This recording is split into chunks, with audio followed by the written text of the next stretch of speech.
ପିଲାମାନେ ନମସ୍କାର, good morning. ଆମେ ମାନେ ଆଜି ତୃତୀୟ ଅଧ୍ୟାୟ ଯେଉଁ ତୁମ ପଢ଼େଇଥିଲି ସଂଶ୍ଳେଷିତ ତନ୍ତୁ ପ୍ଲାଷ୍ଟିକ୍ ଗୋଟେ ରିଭାଇଜ୍ କ୍ଲାସ୍ ମୁଁ ଗୋଟେ କରିଦେଉଛି ହେଲା।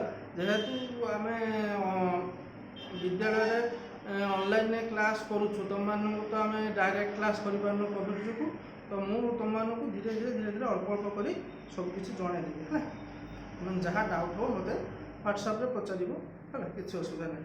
ତ ଆମେ ଦେଖିଥିଲେ ପଲିଷ୍ଟର ଉଲ୍ ମିଶିକି ପଲି ଉଲ୍ होता, पॉलिस्टर कॉटन मिसिकी पॉलीकट होता, टेरिलिन उल मिसिकी टेरी उल होता। तुमको कही है एगुड़िक जो पॉलीमर गुड़िक कौन एगुड़िक कौन होता है एकक द्वारा संयोजित हो बृहत अणु गठन करें। एक गोटे एकक कहुए। एगुड़िक रासायनिक प्रतिक्रिया द्वारा एकत्रित होता है। यहाँ आम पॉलीमर कहते से भाई तुमको किसी कही आम प्राकृतिक किसी तंतु पाई था आ कृत्रिम किसी तंतु तैयारी है। प्राकृतिक कौन ना पशम रेशम, कृत्रिम कौन टेरिलिन, एक्रिलिक, नाइलॉन ये सब कही। तार व्यवहार कही उपकार अपकार कही आम कौन कौन व्यवहार करूँ रेयन सूता, कपा सूता मिश्रित कपड़ा आम dhoti, sari, suit, pant, shirt, frock आदि प्रस्तुत है। यही कपड़ा आम बिछना, चादर, कबाट, झरदा, सेज, तकिया फ्रॉक व्यवहार करूँ। जमी टेरिलिन रेयन सूता आ उल सूतार आम कौन शीत दिन पिंधापी कौन व्यवहार करूँ स्वेटर प्रस्तुत करूँ। जो बैंडेज हुए हाथ में गज करना सेटा रेयन सूतार प्रस्तुत करा जाए। हाँ, कहीं रेयन गुड़िक रेयन गज गुड़िक क्षत स्थान सहजरे बाहरी जाए। जमी जो वाश करते मन को खंडिया है रेयन गज कनारे देदेले पुणी सफा कर से शीघ्र बाहरी जीव। सेमती कि मोटर टायर, होस पाइप, कन्वर्टर बेल्ट। हाँ, कन्वर्टर बेल्ट कौन रेयन तंतु व्यवहार करा जाए। लाइलॉन विषय में तुमको कही है। लाइलॉन कौन हुए ना आम मोटा मोटा दौड़ी व्यवहार करा जाए। पर्वतारोहण दौड़ी जो आकाश छता पाराचुट आकाश खसला बेड़े व्यवहार करते जो दौड़ीटा नाइलॉन प्रस्तुत करा जाए। एगुड़िक कौन खूब शक्त होता है। तो शक्त जो एगुड़िक आम बैग, कपड़ार बेल्ट, विभिन्न प्रकार मजबूत जिनस आम व्यवहार करूँ। जमीक मनकर छता कना हो, मशारी परदा कना हो, ये सब व्यवहार करूँ। माछ धरा जाल हो, मोटर टायर हो, बुझी कहीं ना एगुड़िक माने एगुड़िक धोइबा द्वारा धोइबा समय आमर एगुड़िक किसी नष्ट हुए ना। बुझी ए बैक्टेरिया असरपा एगुड़िक किसी नष्ट कर पारती। यहाँ बहुत दिन स्थायी थाए। एगुड़िक शक्ति बहुत भल आदि आम ये जिन व्यवहार करवा मनकर नाइलॉन बैग हो, नाइलॉन कना हो, एथिरे कौन जल अवशोषण शक्ति खूब कम। मनकर गोटे कटन कपड़ा रेशम कना नब ताकि जल पकईदेव से जल बहुत पीजी। कि एगुड़िक कौन ये कपड़ा जल कम अवशोषण कर शीघ्र सुखीज पा धरिकी रखना ना। से भाई पॉलिस्टर विषय कही पॉलिस्टर कही पॉलिस्टर केमी हो ईस्टर मिसिकी हो पॉली आ ईस्टर। पॉली माने कौन बहुत गुड़िक ईस्टर। हाँ, पॉली अर्थ हूँ अनेक कही बस। तो आम पॉलिस्टर कौन करूँ आमर टेरिलिन हो, डेक्रन हो, यही सब जिनस मुख्यतः पॉलिस्टर जाए है। एगुड़िक कौन बहुत मजबूत होता है और दीर्घ काल स्थायी होता है। या देर भी फिंपी हो, बैक्टेरिया हो, असरपा हो एगुड़िक किसी क्षति करती ना, लगी पारती ना। आ प्रस्तुति बेले जो रंग दिखाई से रंगटा चिरकाल स्थायी था, रंग छाड़े ना। आ साबुन डिटर्जेंट सफा कले परिष्कार भाव शीघ्र सफा हो जाए है। धोइबा समय किसी क्षय हुए ना। यार जल अवशोषण क्षमता बहुत कम। तेणु ये उदा सुखीज तुमको बारंबार इस्त्री करने को पड़ो ना, कारण यार लोचा कचा हुए ना। बुझी। तो आम गोटे जिनस कहूँ देख पेट पॉलिस्टर ताको पीटी बोली कहते पेट पॉलिस्टर। पॉली पी रो पॉली एथिलीन, ई रो एथिलीन, टी रो टेरे ଟେରେଫ୍ଥାଲେଟ୍ ହେଲା, ପଲି ଏଥିଲିନ୍ ଟେରେଫ୍ଥାଲେଟ୍, ତାକୁ ସର୍ଟରେ ଆମେ ପେଟ୍ କହନ୍ତି ହେଲା। ଏଗୁଡ଼ା କେଉଁଥିରେ ବ୍ୟବହାର କରାଯାଏ ନା ବୋତଲ ହଉ, ଜାର୍ ହଉ, ବାସନକୁସନ ପ୍ଲାଷ୍ଟିକ ବାସନକୁସନ ହଉ, ଫଟୋ ଉଠେଇବା ଫିଲ୍ମ ମାନେ ହେଲା ଆଗରୁ, ଏବେ ତ ମୋବାଇଲରେ ଫଟୋ ଉଠୁଛୁ, ଆଗରୁ କ୍ୟାମେରାରେ ଫଟୋ ଉଠାଉଥିଲା, ରିଲ୍ ଆସୁଥିଲା। ସେ ରିଲ୍ରେ ଫଟୋ ଗୁଡ଼ିକର ଡୁପ୍ଲିକେଟ୍ କପି ରହୁଥିଲା, ତାକୁ ଆମେ କହୁଥିଲେ ରିଲ୍ କହୁ ହେଲା। ଗୋଟେ କଳା କଲର ଟେପ୍ ଭଳିଆ ହେଲା, ମାନେ ଗୋଟେ ପ୍ଲାଷ୍ଟିକର ଟେପ୍ ହେଲା। ସେଇଟା ହେଲା ତାକୁ ଆମେ ଅଡ଼ିଓ ଟେପ୍, କ୍ୟାସେଟ୍ର ଅଡ଼ିଓ ଟେପ୍ ଦେଖିଥିବ, DVD ଭିଡ଼ିଓ ଥିବ, ସେଗୁଡ଼ା ସବୁ ପେଟ୍ ପଲିଷ୍ଟରରୁ ତିଆରି ହେଉଥିଲା ହେଲା। ଏକ୍ରିଲିକ୍ ତ ମୁଁ କହିଥିଲି, ଏକ୍ରିଲିକ୍ ମୁଖ୍ୟତଃ କ'ଣ ଉଲ୍ ବା ପଶମ ତନ୍ତୁ, ଏକ୍ରିଲିକ୍ ସେଇଭଳି କାମ କରେ। ମନୁଷ୍ୟକୃତ ଏଟା ହେଲା। ଆମେ ଯେଉଁ ପଶୁମାନଙ୍କ ଠାରୁ ପଶମ ପାଉ, ଯେମିତି ମେଣ୍ଢା ଲୁମର ହଉ ଇଏ ହଉ, ସେଇଭଳି ଏକ୍ରିଲିକ୍ ହେଲା କୃତ୍ରିମ ଉପାୟ ତିଆରି ହୁଏ। ତ ପ୍ରାକୃତିକ ଉଲ୍ ଗୁଣରେ କମ୍ବଳ ପୋଷକ ତୁଳନାରେ ଏକ୍ରିଲିକ୍ରେ ଯେଉଁ କମ୍ବଳ ଆଉ ପୋଷାକ ତିଆରି ହୋଇଥାଏ ସେଗୁଡ଼ା ଟିକେ ଅଧିକ କ'ଣ ଭଲ। ବର୍ତ୍ତମାନ ବଜାରରେ ଉପଲବ୍ଧ ହେଉଥିବା ଅନେକ ଶୀତ ବସ୍ତୁ ସବୁଗୁଡ଼ିକ ଏକ୍ରିଲିକ୍ରୁ ତିଆରି ହେଉଛି। ଟେରିଲିନ୍ ବସ୍ତ୍ର ଭଳି ମଧ୍ୟ ଏକ୍ରିଲିକ୍ ବସ୍ତ୍ର ସମସ୍ତ ସବୁଆଡ଼େ ଆଦୃତ ହେଲା। କାହିଁକି ନା ଏଗୁଡ଼ିକ ଭଲ ସୁବିଧା ଦେଉଛି। କେମିତି ତୁମେ ଜାଣିପାରୁଛ ନା, ତ ଏଗୁଡ଼ିକ ମଜବୁତ ରହୁଛି, ଏଗୁଡ଼ିକ ଆମେ ବ୍ୟବହାର କଲେ ଶୀଘ୍ର ନଷ୍ଟ ହେଉନାହିଁ, ସେଇଥିପାଇଁ ଏଇଟା ସବୁଆଡ଼େ ଆଦୃତ ହୋଇଛି। ଏଇଠି ଆମେ ତଳେ ଦେଖିବା ଅଗ୍ନି ସଂସ୍ପର୍ଶରେ ଆସିଲେ କେଉଁଗୁଡ଼ିକ କ'ଣ ହୁଏ। ଯେମିତି କଟନ୍ ବା କପା ସୂତା, ସେ ଯଦି ଅଗ୍ନି ସଂସ୍ପର୍ଶରେ ଆସିବ କ'ଣ ହେବ, ଜଳି ଉଠିକି ପୋଡ଼ିଗଲେ ପାଉଁଶ ହେଇଯିବ ହେଲା। ସିଲ୍କ ବା ରେଶମ ଏଗୁଡ଼ା ଆସ୍ତେ ଆସ୍ତେ ଜଳିବେ। ଉଲ୍ ମାନେ ପସନ୍ଦ, ଆଉ କେଶ ମୁଣ୍ଡ ବାଳ ପୋଡ଼ିଗଲେ ଗନ୍ଧ ହେବ। କାହିଁକି ନା ଏଗୁଡ଼ିକ ପଶୁମାନଙ୍କ ଠାରୁ ମିଳିଥାଏ, ପ୍ରାଣୀମାନଙ୍କ ଠାରୁ ମିଳିଥାଏ। ସେଇଥିପାଇଁ ଜଳି ସାରିବା ପରେ ପାଉଁଶ ଗୁଡ଼ିକ ହେଲା, କିନ୍ତୁ କମ୍ ପାଉଁଶ ହୁଏ। କିନ୍ତୁ ଆମେ ଯେଉଁ କୃତ୍ରିମ ତନ୍ତୁ କହିଲେ ସେଗୁଡ଼ିକ କ'ଣ ନା ସେଗୁଡ଼ିକ ଅଗ୍ନି ସାଙ୍ଗେ ସାଙ୍ଗେ ଧରିଦିଏ। ରେୟନ୍ ହଉ, ନାଇଲନ୍ ରେୟନ୍ କ'ଣ ହେବ ନା ସାଙ୍ଗେ ସାଙ୍ଗେ ଜଳିବ, ଗନ୍ଧ ହେବ। ତ ସେଇ ଜିନିଷ ଗୁଡ଼ିକ ଡିମେରିଟ୍ ହେଲା। ଏକୁ ଆମେ ଏଇ ବସ୍ତ୍ର ପିନ୍ଧିଥିଲା ନିଆଁରେ ଯଦି କାମ କରିବା ତ କ'ଣ ନିଆଁ ସାଙ୍ଗେ ସାଙ୍ଗେ ଧରିଦେବ କପଡ଼ା, ଆଉ ଦେହରେ ଲାଗିଯିବ। ନାଇଲନ୍ ବିଳମ୍ବରେ ଜଳେ, କିନ୍ତୁ କେଶ ପୋଡ଼ା ଭଳିଆ ଗନ୍ଧ ହୁଏ, ସଂକୁଚିତ ହୋଇ କଠିନ ଗଣ୍ଡି ଭଳି ସୃଷ୍ଟି ହୁଏ।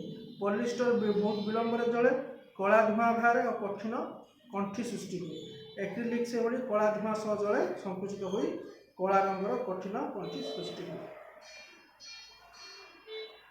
ତ ବର୍ତ୍ତମାନ ଆମେ ଗୋଟେ ପାର୍ଥକ୍ୟ ଦର୍ଶାଇବା ପଡ଼େ କୃତ୍ରିମ ବା ସଂଶ୍ଳେଷିତ ତନ୍ତୁର ସୁବିଧା ଅସୁବିଧା। ସୁବିଧା କ'ଣ ତୁମେ ଜାଣିପାରିଲ? କ'ଣ ସୁବିଧା ହେଲା, ଆମେ ପ୍ରକୃତି ଉପରେ ନିର୍ଭର କରିବା ଦରକାର ପଡ଼ିବନି। ମାନେ ପ୍ରକୃତିରୁ ମିଳୁଥିବା ତନ୍ତୁ ଅପେକ୍ଷା ଯେଉଁ କପା, ରେଶମ, ପଶମ ଏସବୁରେ କ'ଣ ବସ୍ତୁରେ ଅଧିକ ଖର୍ଚ୍ଚ ହୁଏ, ଉତ୍ପାଦନରେ ଅଧିକ ପଇସା ଲାଗେ। ତା ଅପେକ୍ଷା ଯଦି କୃତ୍ରିମରେ ବାହାର କରିପାରିବା, ଆମର କମ୍ ଖର୍ଚ୍ଚରେ ଅଧିକ ଯୋଗାଇ ପାରିବା। ପଲିମର ବସ୍ତ୍ର ଗୁଡ଼ିକ ପ୍ରାକୃତିକ ଅପେକ୍ଷା ଏଗୁଡ଼ିକ ଅଧିକ ମଜବୁତ। ବାରମ୍ବାର ଧୋଇବାକୁ ହେଲେ ଶୀଘ୍ର ଧୋଇବା ହୋଇଯାଏ, ଶୀଘ୍ର ମଧ୍ୟ ଶୁଖିଯାଏ, ଦୀର୍ଘକାଳ ସ୍ଥାୟୀ ହୋଇଥାଏ, ଲୋଚା କଚା ହୁଏ ନାହିଁ, ସେଥିପାଇଁ ଆମକୁ ଇସ୍ତ୍ରୀ ଦେବାକୁ ପଡ଼େ ନାହିଁ। ଆଉ ଏହାଦ୍ୱାରା ରଙ୍ଗ ଯାହା ଦିଆଯାଇଥାଏ ତିଆରି ବେଳେ ସେ ରଙ୍ଗ ଛାଡ଼େ ନାହିଁ, ତେଣୁ ସବୁଦିନ ପାଇଁ ନୂଆ ଭଳି ରହିଥାଏ। ଏଥିରେ ଫିମ୍ପି, ବ୍ୟାକ୍ଟେରିଆ, ଅସରପା ଏଗୁଡ଼ା ସବୁ କ'ଣ ଅମ୍ଳ, କ୍ଷାର ଏଗୁଡ଼ା କିଛି କ୍ଷୟ କରିପାରନ୍ତି ନାହିଁ। ଆଉ ଏଗୁଡ଼ିକ ବଜାରରେ ବହୁତ ଶସ୍ତା ମୂଲ୍ୟରେ ମିଳିଥାଏ, ସବୁ ଲୋକ ଏହାକୁ କିଣିବାକୁ ସମର୍ଥ ହୁଅନ୍ତି।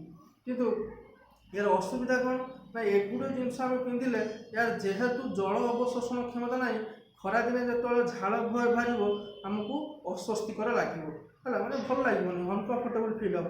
ପଲିମର ବସ୍ତ୍ର ପିନ୍ଧିକି ଆମେ ଯେହେତୁ ଏଗୁଡ଼ିକ ଅଗ୍ନି ପ୍ରତି ବିପଦ, ଏଇ ପୋଷାକ ପିନ୍ଧିଲେ ଅଗ୍ନି ଶୀଘ୍ର ଲାଗିଯିବ, ଆଉ ଆମ ଦେହରେ ଲାଗିକରି ସେଟ୍ ହେଇଯିବ ପ୍ଲାଷ୍ଟିକ ଭଳି, ଚମକତି ବିପଦ।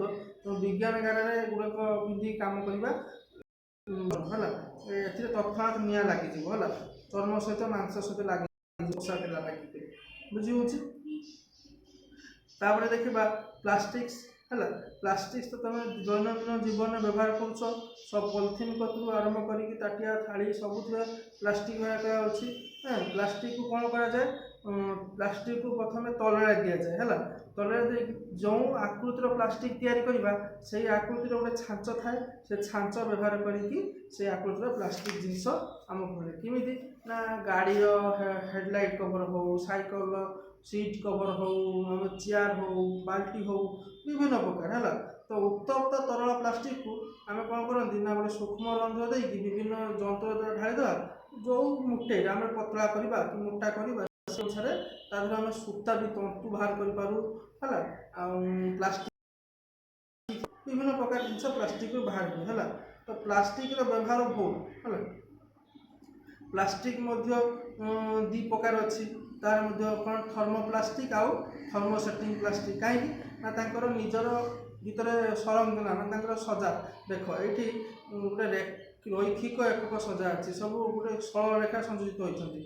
एठी देख क्रॉसलिंग एक सजा परस्पर सहित एमती अच्छा सहित पुणी सजा पुणी सरल एठी सब गोटे सरल रैखिक ये किसी सरल रैखिक पुणी सहित गोटे एमती तौक लगी पुणी सहित गोटे एमती लगे है क्रॉसलिंग एक सजा कहुए तो यही जी रेखक सजा थर्मोप्लास्टिक कहुए एक थर्मोसेटिंग प्लास्टिक पार्थक्य दशा आसे क्वेश्चन है तुमने भलसे गोटे पढ़ीदेव पढ़ी कर आमर कौन कौन आसो ना पीवीसी जो आमर पीवीसी पाइप व्यवहार कर पॉलीविनाइल क्लोराइड है जमीक थर्मोकोल हो पॉलीस्टायरन हो एक्रिलिक हो टेफ्लॉन टेप हो सेगुड़िक ये आसो है किए आसो आसो बेकेलाइट मेलामाइन फर्मिका हाँ एगुड़िक आसो एगुड़िक कौन एगुड़िक पुनर्बार तरलाई व्यवहार करहब कि पुनर्बार व्यवहार करहब ना तेणु ये पुनःचक्रण योग्य ये पुनःचक्रण अयोग्य है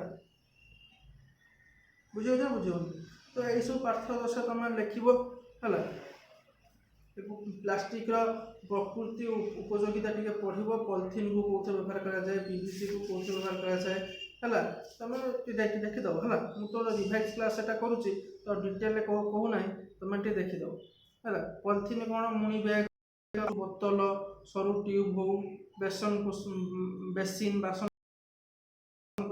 जग बाल्टी पानी पाइप व्यवहार कर चपल बसाती पॉलीप्रोपिन है दौड़ी आमर गालीचा जो गोड़ पोछा हुए माछ धरा जाल मशारी सूता पॉलीस्टायरन है मोबाइल फोन टीवी रेडियो नामिका जंत्रपाति कौन जो चारिपटे जो खोलपा टेफ्लॉन कौन टेफ्लॉन आम नॉन स्टिक तावा हो प्रेसर कुकर हो तार जो हैंडेलटा बना जाए टेफ्लॉन कहीं टेफ्लॉन कौन होता है आउरी घरे जो रंग दि जाए से टेफ्लॉन व्यवहार कराए कहीं पानी लगे कांथरे पानी बा दाग न लगे टेफ्लॉन रंग दि जाए है एक्रिलिक कौन सहजरे भांगे ना आउ काच बड़ी स्वच्छ से विभिन्न प्रकार जो जानबाहन देखुच कार हो बस हो ट्रेन हो उड़ा जहाज जल जहाज तो सामना पट काचर एक्रिलिक काच दि जाए है बेकेलाइट तुम जो कहली स्विच इलेक्ट्रिक सरंजाम जी देखुच इलेक्ट्रिक स्विच प्लग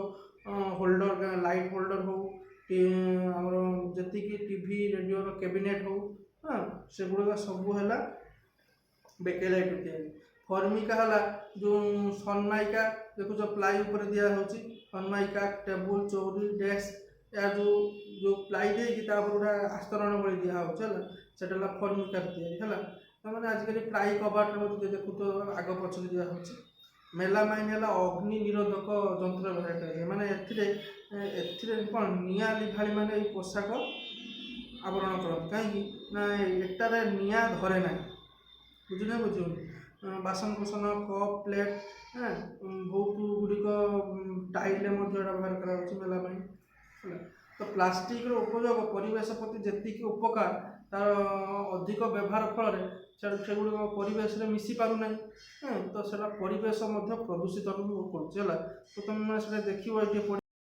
प्लास्टिकटा जैव अवक्षय अयोग्य मनकर मनीष हो पशुपक्षी हूँ कि गछलता हो से माटी कौन होता है मिसी जाए अवक्षय हो मिसी जाए कि प्लास्टिक गुड़िक कौन माटी मिसी पारे ना ତ ଶହ ଶହ ମେଟ୍ରିକ୍ ଟନ୍ ପ୍ଲାଷ୍ଟିକ୍ର ଆବର୍ଜନା, ଯେଉଁ ପ୍ଲାଷ୍ଟିକ୍ ବ୍ୟବହାର କଲ ସେଗୁଡ଼ି ଭାଙ୍ଗିଯିବ ତୁଟିଯିବ, ତାହାର ଯେଉଁ ଆବର୍ଜନାଟା ସେଗୁଡ଼ିକ ଆମେ ଯଦି ପୋଡ଼ିବା ତେବେ କ'ଣ ହେବ, ସେଥିରେ ଥିବା ମିଥେନ୍ ଗ୍ୟାସ୍ ବିଭିନ୍ନ ପ୍ରକାର ବିଷାକ୍ତ ଗ୍ୟାସ୍ ବାୟୁମଣ୍ଡଳରେ ମିଶିବ, ବାୟୁକୁ ପ୍ରଦୂଷଣ କରିବ। ଯଦି ମାଟିରେ ପକାଇବା ମୃତ୍ତିକା ପ୍ରଦୂଷଣ କରିବ। ତ ପ୍ଲାଷ୍ଟିକ୍ଟାର ଅଧିକ ବ୍ୟବହାର ଆମର ଠିକ୍ ନୁହେଁ ହେଲା। ଏ ପ୍ଲାଷ୍ଟିକ୍କୁ ଆମେ ପୁନଃ ବ୍ୟବହାର କରିବା ପାଇଁ ପୁନଃବ୍ୟବହାର ଆଇନ 2009ରେ ପ୍ରଣୟନ କରାଯାଇଥିଲା। ତାକୁ ଆମେ କେମିତି ପୁନଃଚକ୍ରଣ ଅଯୋଗ୍ୟ ପ୍ଲାଷ୍ଟିକ୍ର ବ୍ୟବହାର କରିବା ନାହିଁ, ପୁନଃଚକ୍ରଣ ଯୋଗ୍ୟ କରିହେବ, ପ୍ଲାଷ୍ଟିକ୍କୁ ସବୁବେଳେ ରିସାଇକଲ୍ କରିହେବ, ରିୟୁଜ୍ କରିହେବ, ହଁ ସେ ବିଷୟରେ ଆମେ ଅଧିକ ସଚେତନ ହେବା ଉଚିତ। ପ୍ଲାଷ୍ଟିକ୍ର ବ୍ୟବହାର କମାଇବା ପାଇଁ ଆମେ କ'ଣ କରିବା, ଏଠି ଦେଇଛି କେତେଟା 7ଟା ପଏଣ୍ଟ ଦେଇଛି, ତୁମେମାନେ ଟିକେ ପଢ଼ିବ। ଆମେ କେମିତି ପ୍ଲାଷ୍ଟିକ୍ ବ୍ୟବହାର କମାଇବା ପାଇଁ ପଲିଥିନ୍ ମୁଣିର ବ୍ୟବହାର କମାଇ ଦେବା, କାଗଜ ଠୁଙ୍ଗାର ବ୍ୟବହାର କରିବା, ଝୋଟ ନଳିତାରେ ଯେଉଁ ବ୍ୟାଗ୍ ତିଆରି ତାକୁ ବ୍ୟବହାର କରିବା, ଜାର୍ ପ୍ଲାଷ୍ଟିକ୍ ବାଲ୍ଟି ଯେଉଁଗୁଡ଼ା ସବୁ ଯାଉଛି ତାକୁ ନଖ ପାଡ଼ି ଦେଇକି ଯେଉଁ ଭଙ୍ଗା ବିକାଳି ଯେଉଁ ଆସନ୍ତି ତାଙ୍କୁ ବିକ୍ରି କରିଦେବା, ଯାହାଫଳରେ ସେମାନେ ନେଇକି ବଡ଼ ବଡ଼ ବ୍ୟବସାୟୀକି ଦେବେ, ତାକୁ ଆଉଥରେ ରିୟୁଜ୍ ବା ରିସାଇକଲ୍ କରିକି ପୁଣି ନୂଆ ପ୍ଲାଷ୍ଟିକ୍ର ବସ୍ତୁ ତିଆରି କରାଯାଇପାରିବ। ଆଉ ଏମିତି ସବୁ ଅଛି, କେମିତି ଆମେ ସେ କପଡ଼ା ପୋଷାକ ସବୁ ବାହାରକୁ କିଣୁଛନ୍ତି, ପଲିଥିନ୍ ବ୍ୟାଗ୍ ଆଣୁଛନ୍ତି, ଆଣିକି ପୁଣି ସେ ପଲିଥିନ୍ ବ୍ୟାଗ୍ ଫୋପାଡ଼ି ଦେଉଛନ୍ତି। ତା ବଦଳରେ ଝୋଟ ବ୍ୟାଗ୍ ଆଣିବା, ଯେଉଁଗୁଡ଼ିକ ପେପର୍ ସ୍ଲଟ୍ ବ୍ୟାଗ୍ ଆଣିବା, ଯେଉଁଗୁଡ଼ା ମାଟିରେ ସହଜରେ ମିଶିଯିବ, ବୁଝିହେଉଛି। ହୋଟେଲରେ ତ ଖାଦ୍ୟ ପଦାର୍ଥ ଆଣୁଛନ୍ତି, ପଲିଥିନ୍ ନ ଆଣିକି ପତ୍ର ପୁଡ଼ିଆରେ ଆଣିବା, ତାଙ୍କୁ ପତ୍ର ପୁଡ଼ିଆରେ ଦିଅ ହେଲା। ଯଦି ପତ୍ର ପୁଡ଼ିଆ ନ ମିଳୁଛି ଆମେ ମିଲ୍ କ୍ୟାରିୟର ଯେଉଁ ଟିଫିନ୍କୁ ନେଇକି ଯିବା, ଟିଫିନ୍ରେ ଖାଦ୍ୟ ଅଧିକ ନେବା ଆଣିବା କରିବା। ଯେତେ ପାରିବା ପ୍ଲାଷ୍ଟିକ୍ ବ୍ୟବହାର କମାଇ ଦେବା। ଯଦି କାହିଁକିନା ଆମେ ବି ଯେଉଁ ବାହାରେ ପଲିଥିନ୍ ଖାଇବା ରଖି ପରିବା ଚୋପା ରଖି ଫୋପାଡ଼ି ଦେଉଛନ୍ତି, ଯେତେବେଳେ ପଶୁ ପକ୍ଷୀ ବା ଗାଈ ଗୋରୁମାନେ ଖାଉଛନ୍ତି ସେମାନେ କ'ଣ ସେଇ ଖାଦ୍ୟ ସହିତ ପଲିଥିନ୍ ମୁଣିକୁ ବି ଖାଇ ଦେଉଛନ୍ତି, ଯାହାଫଳରେ ତାଙ୍କର ମଧ୍ୟ ହଜମ ହେବାରେ ଅସୁବିଧା ହେଉଛି, ସେମାନେ ମଧ୍ୟ ମୃତ୍ୟୁବରଣ କରୁଛନ୍ତି। ତ ପ୍ଲାଷ୍ଟିକ୍ର ବ୍ୟବହାର ଆମେ ବହୁତ ପରିମାଣରେ କମାଇ ଦେବା ଦରକାର। ଯେତିକି ଆମର ଦରକାର, ଯେତିକି ନିହାତି ଦରକାର ସେତିକି କରିବା ଦରକାର, ବୁଝିହେଉଛି। ହଉ, ଆଜି ପାଇଁ ତୁମର ଏତିକି ଥାଉ। ଆଉ ତୁମମାନେ ଯାହା ବି ସନ୍ଦେହ ହେବ ତାଠୁ ମୋତେ ଗ୍ରୁପ୍ରେ ପଚାରିବ। ଧନ୍ୟବାଦ।